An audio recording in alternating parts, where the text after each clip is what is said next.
જીતુ વાઘાણી, તમને શરમ આવી જોઈએ।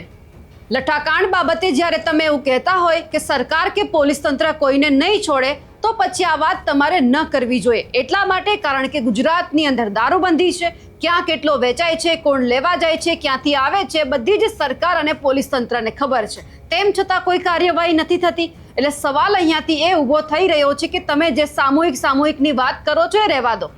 જો સામૂહિકની વાત કરવી જોઈએ તો તમે કંઈ જ ન કરો, બીજા બધા લોકો કરી લેશે। કારણ કે કાર્યવાહી કોને કરવાની છે? લોકોએ કે બીજા પત્રકારોએ નથી કરવાની।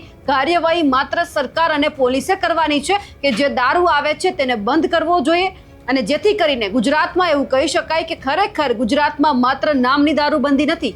નમસ્કાર, આપ જોઈ રહ્યા છો નિર્ભય ન્યૂઝ અને હું છું આપની સાથે રિદ્ધિ।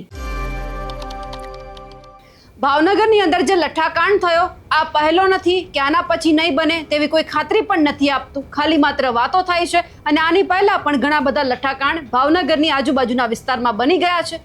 પણ સવાલ એ થઈ રહ્યો છે કે જો લઠ્ઠાકાંડ જેવી પરિસ્થિતિ ઊભી થાય છે ત્યારે જ માત્ર સરકાર કે પોલીસને કેમ એવું લાગે છે કે ગુજરાતમાં દારૂ પીવાથી લોકોના મોત થાય છે? એટલે જીતુભાઈ, મોરલની વાતો તમે ન જ કરો। જો ખરેખર તમને મોરલની વાત બધી જ આવડતી હોય ને તો તમે આ તમામ લોકોની પડખે ઊભા હોય, અને એનાથી પણ વધારે ગુજરાતની અંદર જ્યારે દારૂ ખુલ્લેઆમ વેચાય છે તો એમની સામે સરકારે કડક કાર્યવાહી કરી હોય। અને મારા કરતાં વધારે તમને પણ ખબર છે, ભાવનગર હોય કે ગુજરાતનું કોઈ પણ જે શહેર છે ત્યાં દારૂ ક્યાં વેચાય છે, કોણ કેટલો લઈ જાય છે, ક્યાંથી કેટલું આવે છે, કોને હપ્તા મળે છે, બધી જ સરકાર કે પોલીસ તંત્રને ખબર છે। તો પછી કાર્યવાહી કેમ નથી થતી? એટલે સવાલ માત્ર એટલો છે કે બધું જ જાણતા હોવા છતાં આ ખાડા કાન કેમ કરો છો? જો ખરેખર તમને ગુજરાતના લોકોની ચિંતા હોય, જે લોકોએ જે આ નકલી દારૂ પીધો છે, મોતને ભેટ્યા છે, ખરેખર એમની, એમના સ્વજનની તમને ચિંતા હોય તો એક વખત એવું કહી દો ને કે હવે આજ પછી ગુજરાતની અંદર દેશી દારૂ તો શું, કોઈ પણ દારૂ ગુજરાતમાં નહીં વેચાય, કે લોકો નહીં પીવે, કે ક્યાંયથી તમને બોટલ નહીં મળે। માત્ર અહીંયાથી વાતો જ થાય છે, માત્ર એવું કહેવામાં જ આવે છે કે ગુજરાતમાં દારૂ બંધી છે, અને જ્યાં દારૂ આવશે એ પછી પીઆઈ કે કોઈ પણ વ્યક્તિ એમને છોડવામાં નહીં આવે, એમને સસ્પેન્ડ કરી દેવામાં આવશે। માત્ર સસ્પેન્ડથી ગુજરાતની અંદર એવું નહીં જોવા મળે કે દારૂ બંધી છે, ખુલ્લેઆમ દારૂ પણ પીવાય છે, વેચાય પણ છે। તેથી કામ કરજો, અને ફરી એક વખત તમારે અહીંયા આવીને એવું જરૂરથી કહેવું પડશે કે હજુ જે અમારી જે નિષ્ક્રિયતા છે તમારી સામે છે। કારણ કે તમે આજે માઇક પાસે આવીને બોલી ગયા કે આ બધું જ અમે લોકો જોઈ લઈશું, અમારી કામગીરી છે, અમે કરી લઈશું, પરંતુ કાલ સવારે કોઈ બીજી જગ્યા પરથી દારૂ મળશે ત્યારે તમે શું કરશો? ત્યારે તમે કોને જવાબ આપશો? અહીંયા કોઈ જ સામૂહિકની વાત નથી, માત્ર કામગીરી ગુજરાતની પોલીસે અને ગુજરાત સરકારે કરવાની છે કે જેથી કરી ગુજરાતમાં દારૂ વેચાય નહીં। જો દારૂ વેચાશે તો ક્યાંક લોકો પીશે ને, અને તો જ પછી ક્યાંક આવી ઘટના સામે આવશે। અને જીતુભાઈ, સૌથી મોટો સવાલ એ છે કે જો તમે તમારી વાત ઉપર કાયમ ન રહ્યા તો પછી લોકો છે તમને બે રીતે ક્યારેય માફ નહીં કરે। એક તો જે લોકોએ પોતાના સ્વજન ગુમાવ્યા છે એ તમને ક્યારેય માફ નહીં કરે, કારણ કે જે લઠ્ઠાકાંડ થયો એમાં કેટલા લોકોના મોત થયા છે। અને બીજી બાજુ કે 1.5 વર્ષ પછી હવે ચૂંટણી નજીકમાં છે, અને જ્યારે લોકો ઈવીએમ પાસે જશે, બટન દબાવશે, ત્યારે પણ એ જ યાદ આવશે કે આ જે નેતા છે જેમને ક્યાંક ટિકિટ આપવામાં આવી છે, એમને જો મત આપીશું તો આવનાર સમયની અંદર ફરી એક વખત આ જ થશે। ક્યાં સુધી આપણે સરકારની પાસે બે હાથ જોડીને ઊભા રહીશું કે અમારા સ્વજનને બચાવી લો? એટલે માત્ર અહીંયા સરકારને જ કહેવાનું છે કે જો લઠ્ઠાકાંડ જેવી પરિસ્થિતિ આવનાર સમયમાં હજુ એકવાર ન બને તો એક વખત અહીંયાથી કડક કાર્યવાહી શરૂ કરી લેજો। માત્ર વાત કરવાથી, મીડિયાને જવાબ આપવાથી, લોકોને આશ્વાસન આપવાથી કંઈ જ નહીં થાય। તમારે અહીંયા ખરેખર કામગીરી કરવી પડશે, જેથી કરીને તમારો પણ સમય બચી જશે અને આવનારા લોકોનો પણ સમય બચી જશે। સૌથી પહેલા આપણે જીતુભાઈ વાઘાણીને સાંભળી લઈએ કે તેમણે શું કહ્યું છે। બેઠકની અંદર માની મેયરશ્રી, જિલ્લા પંચાયત પ્રમુખશ્રી, માની ધારાસભ્ય Shri Gautambhai Sejalben, range IG Shri Asariji, SP, STPO અને અલગ અલગ પ્રકારના સૌ સંલગ્ન ડિપાર્ટમેન્ટો, સિવિલ હોસ્પિટલ સહિત આખો ક્યાસ કાઢીને કઈ પરિસ્થિતિમાં શું બીનું છે એની ચર્ચાઓ કરી છે। મને યશભાઈ સાથે પણ અડધો કલાક પહેલાં જ મારે વાત થઈ છે। પોલીસે ખૂબ ગંભીરતાથી તરત જ એક્શન લેવાનું શરૂ કર્યું। એના માટે એવું કહી શકાય કે ઘણા લોકોને જાનહાનિ થતી એ અટકી છે। હાલમાં 19 લોકો સારવાર હેઠળ છે અને 16 લોકો સંપૂર્ણ સારવાર કરીને ડિસ્ચાર્જ થયા છે। એ ઘટના પછીના જે પ્રયાસો છે એ આપણા માટે સારી બાબત છે. પોલીસ સ્ટેશનમાં ગુના પણ નોંધાણા છે.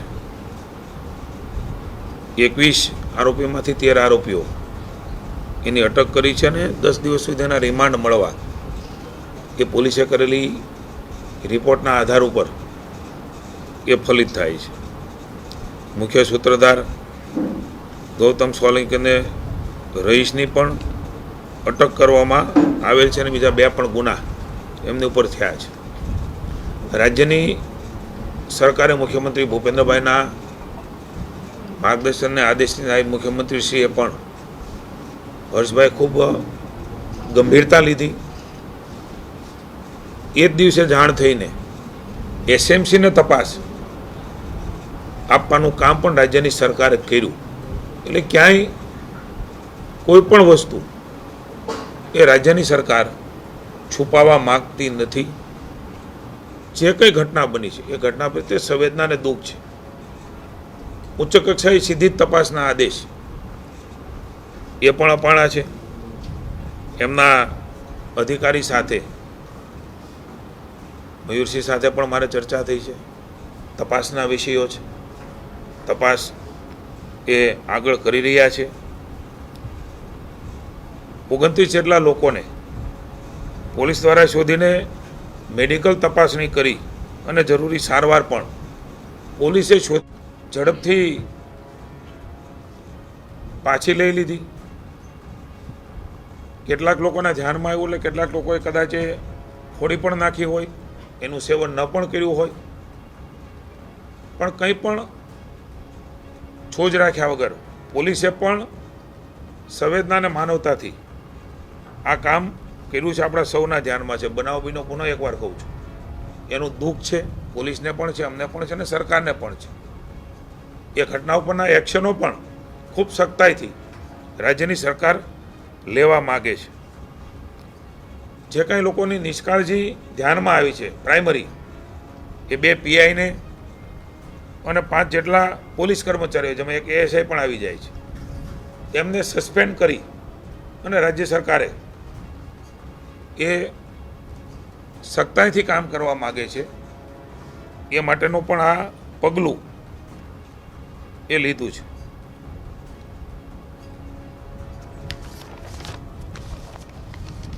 આપણે સૌ જાણીએ છીએ, તમારા માધ્યમ દ્વારા પણ કેટલીક વસ્તુઓ એ ધ્યાનમાં આવ્યું છે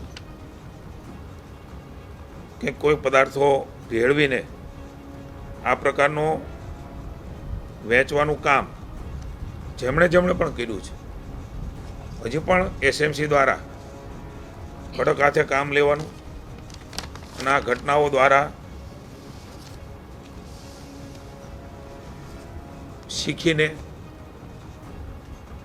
સખ્તાઈથી કોઈ પણ વ્યક્તિ આમાં સામેલ હોય, ચાહે આરોપી હોય, આરોપીને મદદ કરનાર હોય, અલગ અલગ રાજ્યમાં એના તાર હોય, તો એ રાજ્યમાં પણ જઈને સરકારે અને એસએમસીએ કામ કરવા માટેની સરકારે એમને છૂટ આપી છે. ગંભીરતાથી આ વિષયને રાજ્ય સરકારે લીધો છે. નહીં તો કદાચ ન કરે નારાયણના મૃત્યુ આંક એ વધારે સંભાવના હતી થવાની. પોલીસે પણ એની ગંભીરતા લીધી, રાજ્ય સરકારે પણ લીધી અને જેમાં જે લોકો સામેલ હતા એના પ્રાઇમરી જે ધ્યાનમાં આવ્યું છે એના ઉપર એક્શન પણ લીધા. હજી પણ તપાસના અંતે જે કંઈ બાબતો ધ્યાનમાં આવશે એ બાબતોમાં સરકાર કશી પણ બાંધછોડ કરવા માગતી નથી.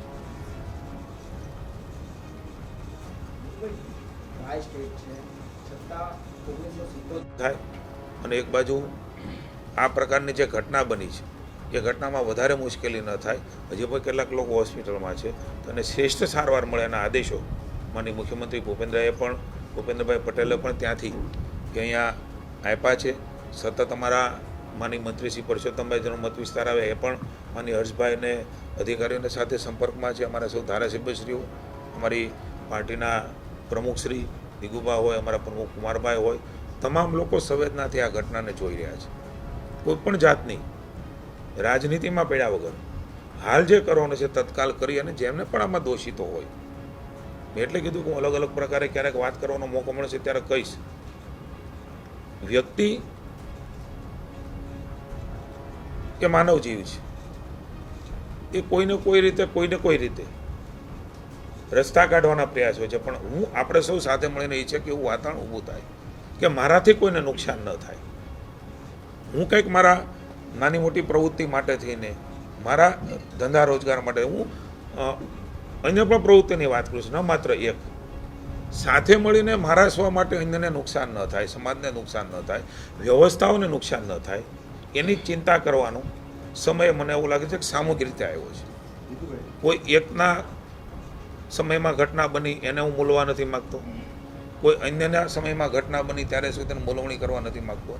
પણ ચોક્કસ હું એવું છું કે સાથે મળીને આ દૂષણોને ડામવા માટે, આ દૂષણોમાં જોડાયેલા લોકોને આપણે સામૂહિક રીતે એક સમાજમાં સારું વાતાવરણ ખડું કરીને જે ઘટના બની છે એમાંથી શીખીને એને નિશ્ચિત કરાવવા માટે પણ રાજ્યની સરકાર એક ખુલ્લા મને બધાની સાથે છે ને તૈયાર પણ છે. સાહેબ એક આખી તો એફઆઈઆરમાં પણ મેન્શન કરેલું છે કે 2 થી 3 બેચીસ બી એ લોકોએ બનાવી હતી અને એ લોકો ઘણા સમયથી એક્ટિવ હતા. તો શું એસએમસી જે છે એ કોઈ પણ રીતે એ જે નેક્સસ છે પોલીસ સાથેનું અને આ લોકોનું, એ નેક્સસને બસ્ટ કરશે? આપણને ક્યારે ખબર પડશે કે ખરેખર પોલીસની સાથે મળીને આ લોકો હું આપના ધ્યાનમાં રહે એટલે હું આપના ધ્યાનમાં એટલે આપના પણ ધ્યાનમાં હશે કે ધોળકા અહીંયા લગભગ 2 પેટી ધોલેરા એ ધ્યાનમાં આવ્યું. ધોલેરા એટલે તરત જ પોલીસે લઈ લીધી છે. કોઈ પણ રાજ્યમાં મારી વાતમાં કહી કે એ છેડો હોય, આખું નેક્સેસ તપાસનો વિષય છે. મારા અમને પણ ન ખબર હોય, સ્વાભાવિક છે કે સ્વતંત્ર તપાસ થાય. હું હર્ષભાઈ જે રીતે ગંભીરતા લીધી છે, સેમ દિવસે એરપોર્ટ ઉપર એસએમસીને તપાસ આપી, મને એવું લાગે છે કે એ રાજ્ય સરકારે આમાં કોઈ પણ જાતની બાંધછોડ કરવા માગતી નથી. એટલે સીધી જ તપાસ. નહીં તો અહીંની પોલીસે કામગીરી કરી રહી હતી, પકડી રહી હતી, લોકોને લાવી રહ્યા હતા. જ્યાં જ્યાં વેચાણું છે એ બોટલો પાછી લીધી છે. સૌથી મહત્ત્વની બાબત તો એ છે કે જે આરોપી છે એની પાસેથી પોલીસ, કારણ કે આવા આરોપીઓ એ ડઠ્ઠર હોય છે, પોલીસની ભાષામાં કહીએ તો ટેવાયેલા હોય છે, એમની પાસેથી પૂરેપૂરી માહિતી પણ જિલ્લા પોલીસે કઢાવી છે. કેટલી બોટલ ક્યાં વેચી, કેટલી પેટીઓ ક્યાં વેચી, કોને વેચી, આ તરત ને તરત રાત્રે 12 વાગ્યા સુધીમાં કઢાવવાનું કામ પણ આપણા પોલીસ વિભાગે કર્યું છે. આપણે નેક્સેસની વાત કરી છે તો આ નેક્સેસ જ્યાં પણ જેવી રીતે હોય, રાજ્યની ભૂપેન્દ્રભાઈના નેતૃત્વની સરકાર ભૂતકાળમાં પણ જે બનાવો અન્ય પ્રકારના પોલીસ વિભાગના બન્યા હોય, એ નેક્સેસમાં અન્ય રાજ્યમાંથી પકડીને પણ આપણા રાજ્યની અંદર એને કાયદો અને વ્યવસ્થાનું ભાન એ કરાયું છે. જીતુભાઈ, ભાવનગરની અંદર આ સમગ્ર ઘટનાની અંદર એસએમસી અને ભાવનગર પોલીસે જે મુખ્ય સૂત્રધાર છે એને પકડી લીધા છે, રહીશ હોય કે ગૌતમ હોય, એ સારી વાત છે. પરંતુ એક તમને ખાલી ઉદાહરણ આપું કે ભાવનગરની અંદર એક આનંદનગરમાં રહેતો નિલેશ નૈયા નામનો વ્યક્તિ, જેણે સાણંદ ચોકડી ઉપર દારૂ પીધો હતો, 4 વ્યક્તિ સાથે પીધો હતો, એ અત્યારે ભાવનગર હોસ્પિટલની અંદર સારવાર લઈ ગયો છે. પણ બાકીના એની સાથે જે દારૂ પીનાર લોકો છે એને જ્યાં સુધી તમે સિસ્ટમ છે એ નહીં એનો સંપર્ક કરે ત્યાં સુધી મોતનો આંકડો વધવાની પૂરી શક્યતાઓ રહેલી છે. આ સિવાય જો વાત કરવામાં આવે તો અમુક લોકો દાખલ થવા માટે પીવે છે, કારણ કે આ દારૂની 120 સમથિંગ બોટલો બહાર તો ગયેલી છે એવા પાકી, એટલે જ્યાં છૂટક ગયેલી છે એની સાથે પીધેલા લોકો જ્યાં સુધી સર્ટિફાઈ કરવામાં નહીં આવે કે આ વ્યક્તિ હતો, ત્યાં સુધી કદાચ એવું બને કે કાલે જ સાંજે એક વ્યક્તિ આવ્યો એને અમે જોઈને જ કહી દીધું આ સવાર નહીં કાઢે. એટલે આની અસર જે મેં એ લોકોને પૂછ્યું, આની અસર 24 કે 48 કલાક પછી શ્વાસ રૂંધાવાની થઈ ગઈ. એટલે કહેવાનો અર્થ છે કે જે કન્ફર્મ તો કરવું પડશે, નહીંતર અચાનક દાખલ થશે. આપણે ધ્યાન દોર્યું છે, પત્રકાર મિત્રો પણ ઘણું ધ્યાન દોરે છે, એમનો અમે આભાર પણ માનીએ છીએ કે એના દ્વારા પણ પોલીસ ખૂબ આગળ વધી છે. આપણે જે ગઈકાલની ઘટના કહી છે એમાં પણ પોલીસ આગળ વધશે. પણ આપણે થોડા આપણા ધ્યાનમાં રહે એટલે માટે મિથેલોન અને ઇથોલેનના પ્રમાણો ભૂતકાળની જે ઘટનાઓ બની છે એમાં કેવા પ્રકારે વપરાણું છે, એ સમયે બનાવ્યું હોય ત્યારે કેવા પ્રકારનું બન્યું છે અને કેવા પ્રકારનું એ પીવાણું છે, આ બધા ઉપર નિર્ભર કરતું હોય છે. હું કોઈ એવો સાયન્ટિસ્ટ નથી, પણ હું જે સમજ્યો છું મિટિંગમાં અને મેં જે ચર્ચા કરી છે ને ભૂતકાળનો જે અનુભવ છે એ અનુભવના આધાર ઉપર પણ ચોક્કસ જ્યારે જે ધ્યાનમાં આવે છે એની આસપાસમાં પણ તપાસ એ પોલીસ કરી રહી છે, એમને પણ ગોતી રહ્યા છે. અને હું પણ વિનંતી કરું છું, કલેક્ટરે પણ કરી છે, આમાં શરમાયા વગર આપણે કંઈ આનું સેવન થયું હોય તો હોસ્પિટલમાં જઈને આપણે તપાસ કરાયેલી હોય ઘણી વખત એની હ્યુમિનિટી પાવર પણ સારો હોય તો કદાચ અત્યારે આપણે ન દેખાય, પણ ભવિષ્યમાં પણ આ ન બને એમના માટે થઈને તમે જે જાગૃતતા પત્રકાર મિત્રોએ દાખવી છે એના આધાર ઉપર પણ આપણે આ બાબતની કોઈ હોય તો તરત જ સંપર્ક કરે પોલીસનો. બીજું જીતુભાઈ, પોલીસ એમની બાબતોને સામાજિક રીતે પણ મુશ્કેલી ન પડે એની પણ ચિંતા કરીને, હા આરોપીને નહીં છોડવામાં આવે, પણ કોઈ વ્યક્તિ છે એ વ્યક્તિને સામાજિક પણ મુશ્કેલી ન પડે આ માટેનો પણ સહકાર એ પોલીસ આપી રહી છે અને આપ પણ આપી રહ્યા છે. જીતુભાઈ, રજા અત્યારે અપાઈ રહી છે, પણ જે રજા આપવાનો સંખ્યા છે એ તાત્કાલિક ઘટે એના માટેના પ્રયત્ન છે. ના ના, જરા પણ નહીં.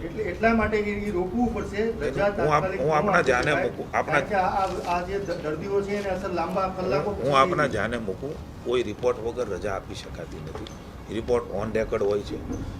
સંપૂર્ણ સ્વસ્થતાની પરિસ્થિતિમાં જ ત્યાં હોસ્પિટલ એ રજા આપતી હોય છે.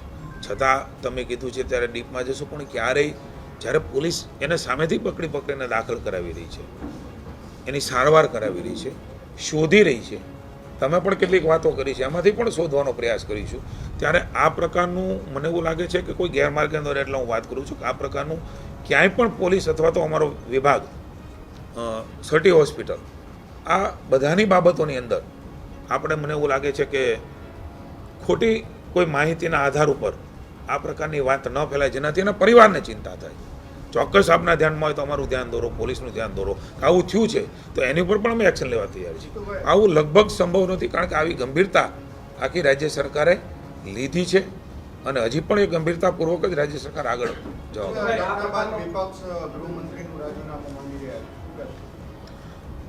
મેં અગાઉ કહ્યું કે એને અલગ અલગ રીતે આ ઘટનાને જો મૂલવા જઈશું તો હું રાજનીતિ કરવા માગતો નથી. કોના વખતે ક્યાં કેવું શું બન્યું, ગૃહમંત્રીએ જે તરત ઝડપથી નિર્ણય લીધો છે, જે રીતે પોલીસે રાતે આ ઘટનામાં લોકોને શોધીને દવાખાનામાં દાખલ કર્યા છે, ધરપકડો કરી છે, આ જ સરકારનું કમિટમેન્ટ બતાવે છે. રાજનીતિ કરવાના બદલે સાથે મળીને આપણે કામ કરીએ અને હું તો વિનંતી કરું છું, એ પણ અમારા સાથી મિત્રો છે. સમાજ વ્યવસ્થા, સમાજના એડમિનિસ્ટ્રેશનો, સમાજની પોલીસ વ્યવસ્થાઓ વગર એકાબીજી વગર કોઈ આનું પણ સામૂહિક રીતે આપણે જો ધ્યાન રાખીએ તો મને એવું લાગે છે કે સમાજમાં આ પ્રકારના દૂષણોને સારી રીતે ડામી શકીશું અને બધા જ લોકો જે કર્યું છે એના ઉપર ચોક્કસ એક્શન લઈએ. પણ સામૂહિક રીતે સમૂહમાં હું પત્રકારો છો અને કોઈ ઘટના બની છે કોઈ એકથી હું સામૂહિક પત્રકારોને કહી દઉં, મને લાગે કે બધાના મોરલ ઉપર અસર થતી હોય છે. બધા તંત્રનું, પોલીસ તંત્રનું પણ મોરલ જળવાય અને સાથે સાથે જે નશ્યત જેણે આ પ્રકારની કરી છે અને નશ્યત પણ થાય આ પ્રકારના અભિગમ સાથે રાજ્ય સરકાર આગળ વધી રહી છે. જીતુભાઈ, એન્ટીડોટ તરીકે ફોનોપિઝોલ ઇન્જેક્શન આપવાનું હોય છે, આપણી પાસે નહોતા, ગઈકાલે સાંજે મુંબઈથી આવી ગયા છે, પરંતુ એક ઇન્જેક્શનની કિંમત 9,000 રૂપિયા જેટલી છે. પ્રાઇવેટમાં અત્યારે અવેલેબલ નથી. લોકોની માંગ છે આપના તરફથી પ્રાઇવેટમાં પણ આ ઇન્જેક્શન ફ્રીમાં મળી શકે તેવી. 5 થી 6 ઇન્જેક્શન એક દર્દીને આપવા પડતા હોય છે, અથવા તો ઇથેનોલ આપતા હોય છે આલ્કોહોલ વાળું. નહીં પ્રાઇવેટ ઇન્જેક્શન મળી રહે તેની માટે આપણે ધ્યાન દોર્યું છે, ધ્યાન રાખીશું, પણ પ્રાઇવેટમાં ઘટના પૂરતા આપી શકાય. પ્રાઇવેટમાં સરકાર દરેક વખતે આપી ન શકે. કોઈ ઘટના બની હોય ને કોઈને સાંભળેલું, કહેલું, કોઈએ કહેલું, ડિટેલમાં તપાસ કરીને અમને કહો કે આ દર્દીને ઇન્જેક્શનની જરૂરત ઇન્જેક્શન નથી મળ્યું તો ચોક્કસ સરકાર એમાં તૈયાર છે. પણ કીધેલું, સાંભળેલું, કહેલું, કોઈએ ઉપસાવેલું આમાં આ સમય એવો નથી કે એમાં આપણે આવીએ. જીતુભાઈ, ભાવનગરના એસપીના કડક વલણ અને એમની સ્ટ્રિક્ટનેસના લીધે આ ઘટના બની છે, તમારું શું માનવું? બધા જ તપાસના વિષયો છે. મેં કહ્યું એમ પોલીસ તંત્ર, પોલીસનું કામ, સમાજની વ્યવસ્થામાં આ પ્રકારની ડામીઓ દૂર કરવાનું અને ડામવાનું કામ, આ પ્રકારની કમીઓ એ હંમેશા જિલ્લા પોલીસ પણ કરી રહી છે, પોલીસ તંત્ર પણ કરી રહ્યું છે, રાજ્યમાં પણ કરી છે. છતાં પણ કોઈ આ પ્રકારની પ્રવૃત્તિ કરે, ક્યારેક કોઈ આ પ્રકારની વાત આપણે કરીશું, ઘણી બધી લાંબી વાત થઈ શકે.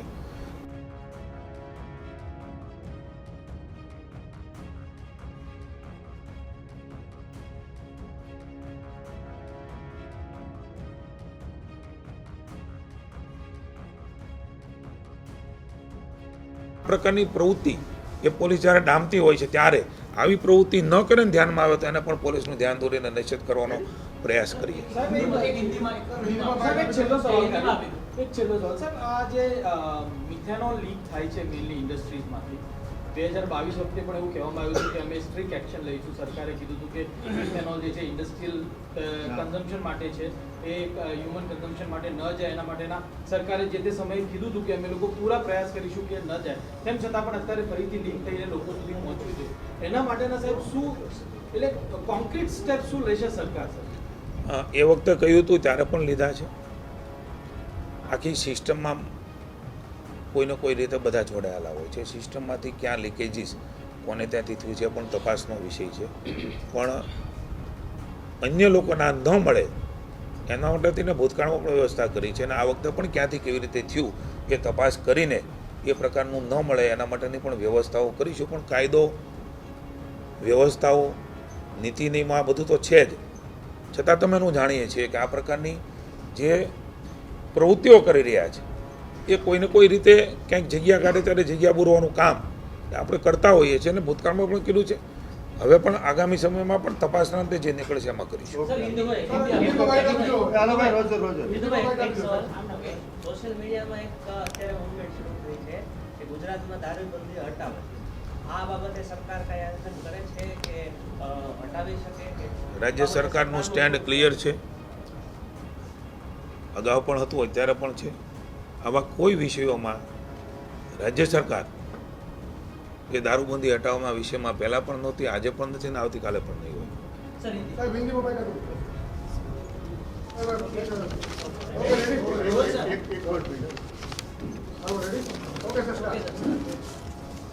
भावनगर में जो घटना घटी है, राज्य सरकार संवेदना व्यक्त करती है, दुख व्यक्त करती है. आज हमने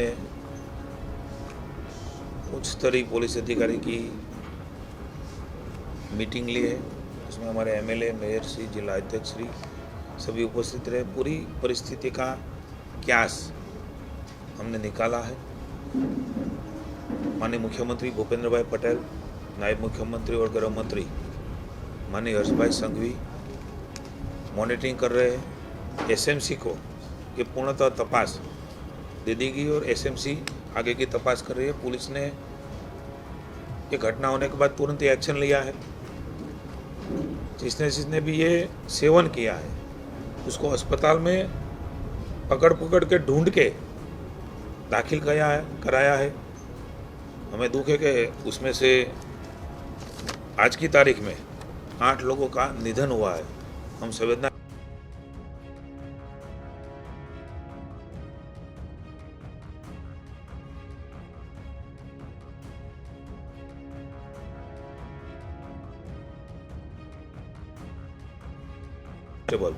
उसको गृह विभाग ने डिवीज़न के थे तो वहाँ भी हमें डीप में चर्चा हुई है. और ये मीटिंग के बाद, आपकी प्रेस के बाद मैं अस्पताल जाने वाला हूँ. उन्हें एक बार सबको आश्वस्त करता हूँ, भरोसा देता हूँ कि राज्य सरकार इस स्थिति में जो दुर्घटना के भोग बने हैं वो परिवार के साथ खड़ी है. जो भी करना है वो सरकार सत्ता से. જીતુભાઈ, આજે તમે જે વાત કરી એમાં તમને પણ ખબર છે કે તમે કેટલી રાજનીતિની વાત કરી છે. એટલે રાજનીતિ એક બાજુ મૂકો. ગુજરાતમાં ખરેખર જે કહેવાય છે કે ગાંધીના ગુજરાતમાં દારૂબંધી છે તેમનું અમલીકરણ કરાવો અને એક વખત લોકોને એ આશ્વાસન આપી દો કે હવે આજ પછી ગુજરાતમાં એક પણ દેશી પોટલી હોય કે પછી કોઈ પણ દારૂ હોય એ ગુજરાતમાં નહીં મળે. અમારા અહેવાલને લઈને આપનું શું માનવું છે કમેન્ટ કરીને ચોક્કસથી જણાવજો. સાથે જ અમારી નિર્ભય ન્યૂઝ ચેનલને લાઇક, શેર અને સબસ્ક્રાઇબ કરવાનું ભૂલશો નહીં. નમસ્કાર.